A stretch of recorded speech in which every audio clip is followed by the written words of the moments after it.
32장 1절로 23절까지가 되겠습니다. 먼저 내용을 한번 정리해 보면 1절 2절입니다. 아수르가 침공을 하죠.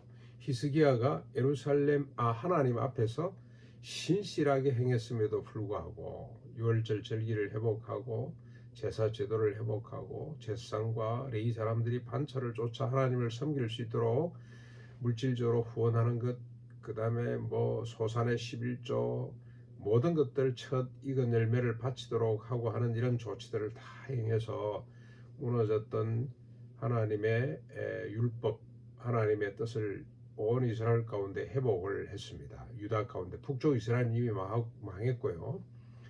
자, 이렇게 선한 하나님 앞에서 선한 행위를 했습니다만은 갑자기 아수르 왕 사네립이 유다를 침략해서 예루살렘을 포위하게 됩니다.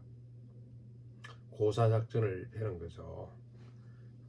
갑자기 이런 일이 벌어졌습니다. 그런데 아수르가 북쪽 이스라엘은 이미 삼켰고 남쪽 유다마저 삼키기 위해서 히스기야가 나라를 어떻게 다시 세우기 전에 선제 공격을 하자 의뢰가만 내려왔던 것 같습니다. 그러자 히스기야가 3절에서부터 8절까지 백성들과 함께 성 밖에 샘물을 막아서 아수르 군대의 이 수원을 끊는 거죠. 적군이 물을 얻지 못하도록 하고, 그리고 성벽 무너진 곳 또 보수할 곳을 보수하고 망대를 다시 쌓고 무기와 방패들을 충분히 준비합니다. 그리고 난 뒤에 백성들에게 이렇게 외칩니다. 두려워하지 말라. 하나님이 우리와 함께 하신다.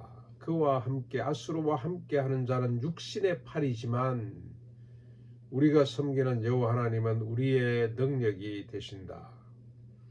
우리 하나님 여호와가 우리와 함께 하신다 라면서 격려하게 됩니다.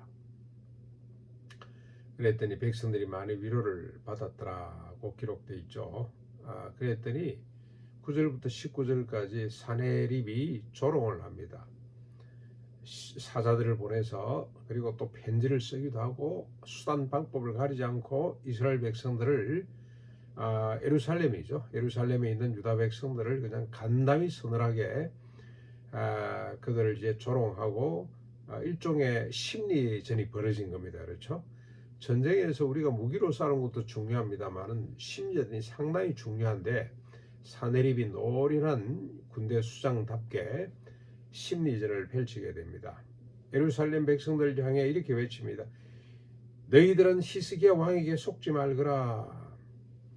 그가 모든 산당과 모든 신들을 제거하고 여호와 하나님만을 섬기자고 하는데 그가 말하는 하나님이 너희를 구원할 수 있을 것 같으냐? 어느 신이 내 손아귀에서 벗어난 이긴 자가 있더냐? 어느 신이 내 침략에서부터 그 백성을 보호한 신이 이 세상에 있더냐? 속지 말거라 고 조롱하면서 협박을 하죠. 그리고 하나님을 다른 나라 신들과 동등하게 여기며 모욕하기까지 합니다. 신을 공격하는 거죠. 하나님을 조롱하고 모독하는 겁니다. 옛날에는 다 이 신의 힘으로 싸움을 한다고 생각하던 민족들이 많기 때문에 이런 전략이 필요했던 것 같습니다.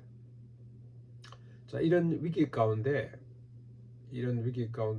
히스기야는 어떻게 합니까? 20절에 보면은 선지자 이사야와 더불어 함께 그에게 부탁해서 함께 하나님 앞에 간절히 기도하게 됩니다. 히스기야가 방백을 하고 그다음에 수로를 끊고 할 수 있는 조치를 다 했습니다만은 결국 히스기야는 하나님 앞에 무릎을 꿇게 됩니다. 그랬더니 어떤 일이 벌어집니까? 21절 22절 하나님께서 히스기야의 기도를 들으시고 한 천사를 보내서, 천사를 많이 보낸 것도 아니에요. 한 천사를 보내서 아수르 진영의 모든 용사 지휘관들을 한순간에 다 진멸을 합니다.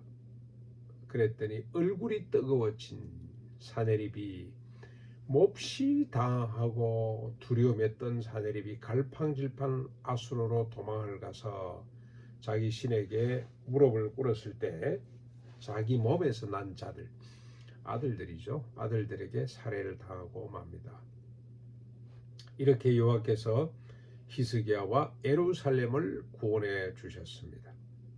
이 구원으로 끝나는 것이 아니고 23절에 보면 주변의 여러 나라가 예루살렘의 예물을 가지고 와서 하나님께 영광을 돌리고 히스기야에게도 바치게 됩니다.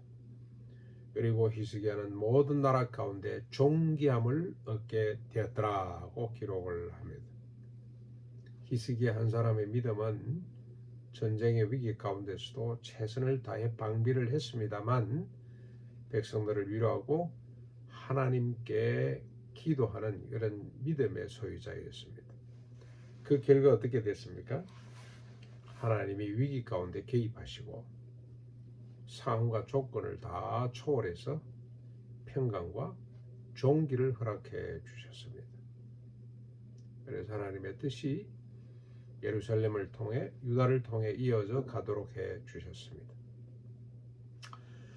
지금의 위기상 우리 가정의 위기, 우리 각자 위기들이 다 있죠. 그리고 우리 가나안의 위기, 그리고 이 나라의 위기들, 이 최선을 다해서 우리가 할 수 있는 대안을 찾겠습니다만은,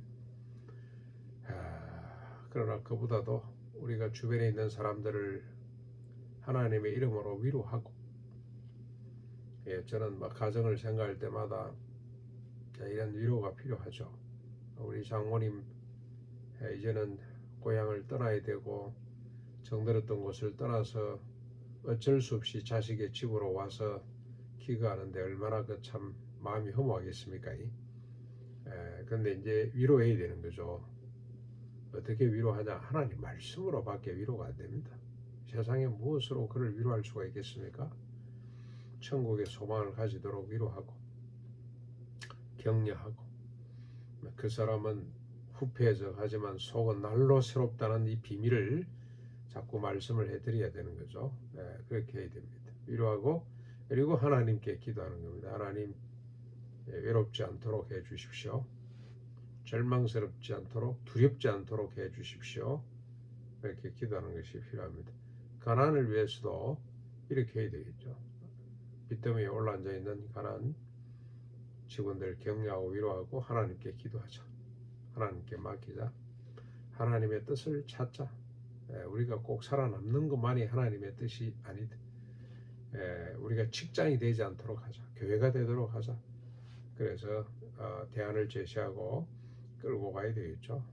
그리고 시대와 민족을 위해서도 우리가 믿음으로 하나님 앞에 백성들을 위로하고 하나님 앞에 무릎을 꿇어야 됩니다.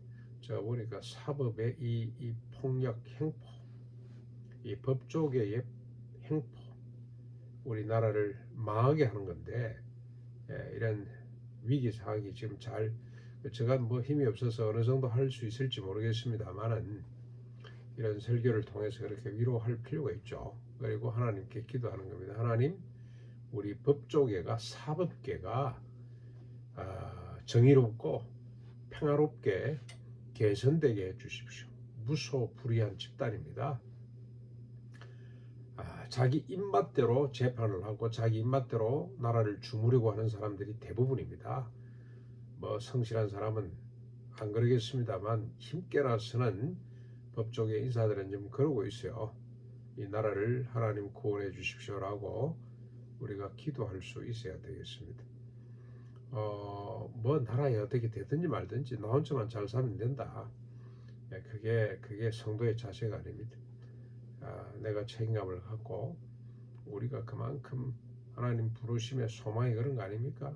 우리를 기업으로 삼으신 하나님의 자녀로 삼으신 영광의 풍성함, 그리고 우리 가운데 우리를 돕기 위해서 함께 하시는 성령의 강력한 능력, 이걸 우리가 똑바로 알아야 되는 거죠.